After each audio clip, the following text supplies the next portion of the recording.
just love all of them. They're good actors, Celia in aren't they? particular, I just love. Okay, we're at speed when you. Yeah, she's. I'm just saying she's.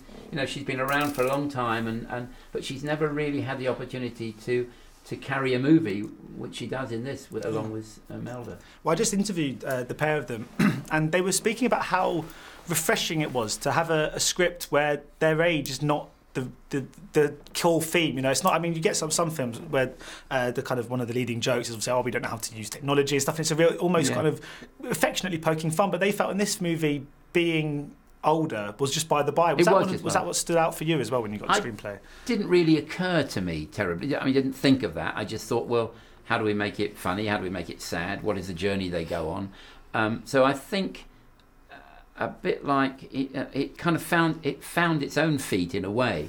We started off making quite a broad comedy, and I realised within a few days of shooting that it shouldn't be as broad as we were doing it, and we backed off and made the comedy smaller and the poignancy hopefully stronger. But that even feels like that happens in the actual movie. It feels like the first kind of act is more comedically inclined and it gets more dramatic as it goes along. The truth is, we shot most of it in order. So it did by chance metamorphosize that way. So we've got the god of film was shining on us. I mean, the film, it very much kind of, it's a very positive message. It's a film with real heart. It's very much about kind of living life to its full and, you're only as old as you feel. I mean, it must be nice to be presenting a film to kind of audiences that has this kind of positivity to it and that isn't cynical in any way. It's a very just kind of heartwarming sort of tale. It is. Well, it's particularly nice if you're 71 years old because you're very much in the target audience. Well, actually, I'm too old for the target audience. I'm past it. Yeah, it is. I do feel it's the second film I've made. The film I made last was a film with Morgan Freeman and Diane Keaton called Five Flights Up, and which was also about grabbing the last section of your life and running with it and reinventing yourself. And I think people can. Our age is a perception. But it was great to be working on something which I could very much relate to. And I mean, in terms of assembling this cast, you've got some real kind of heavyweights in Imelda, Celia, and then obviously Timothy Spall and Joanna Lumley as well. You must have been thrilled when all of these lots signed up to the project. Yeah, well, it's making movies is about script first of all. The pyramid, as I use, the pyramid is the script. If that's right, and then you cast it right, and if you get the casting right, it makes a world of difference. And yes, we're very lucky trying to fit the jigsaw together because actors of their calibre are not available very easily. So trying to fit them all together was quite tricky, and we're very lucky. And I mean, particularly, it's kind of Imelda Staunton's kind of. She's such a likeable actress. I mean, that's so essential for this role, isn't it? Because to begin with, you don't particularly like her that much, but obviously, as the film progresses, you do find that you do care about her, and you do feel like you're a part of her life. And not many actresses could have that balance, I suppose. So to have her on board was obviously skillful actress. And what I love about it is you don't. It's a bit like sleight of hand in a country. You don't really see the point that she changes. I've seen the film, I don't know, hundreds of times, and there's a quality that she shifts from being obnoxious to being neutral to being liked and changed. And very skillful actress. And one of the other themes in this, obviously, is dancing. Are you a dancer? Do you ever? No. I like to jive, but I'm not very good. My wife and I keep saying we should go and do some Latin dancing because apparently they found out it's incredibly good for getting old, not for just exercise but also for things like Alzheimer's and stuff.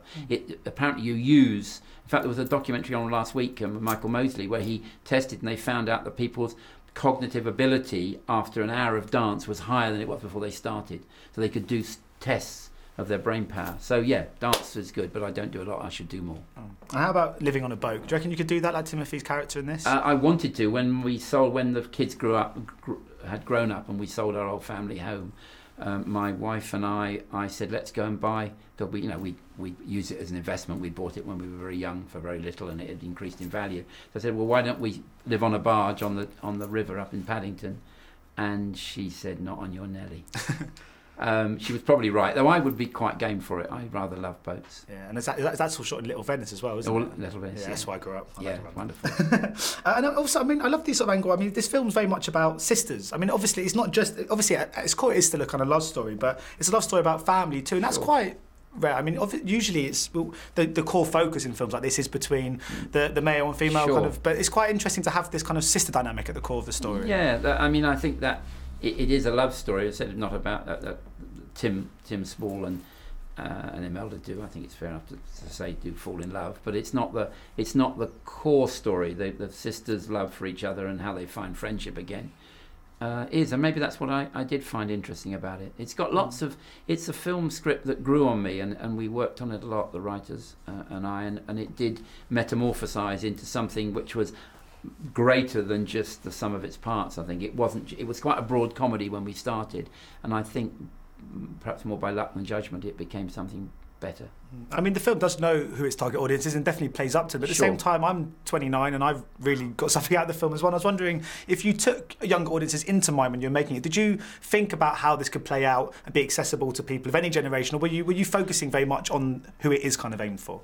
No, not one iota about who it was aiming for. I didn't think about it because it's my generation. So they were just people, just friends, people I'd known. I mean, people I'd grown up with, some of them.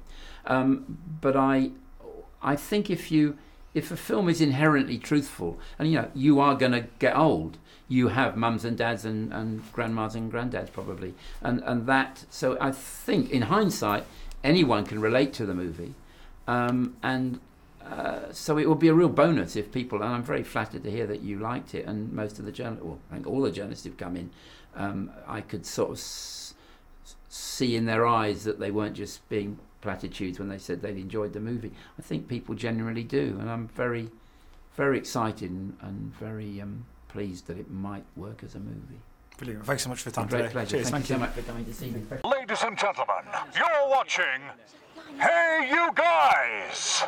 Hey You Guys, huh? Hey You Guys. Is that from the Goonies? It is indeed, yeah. Nice. Hey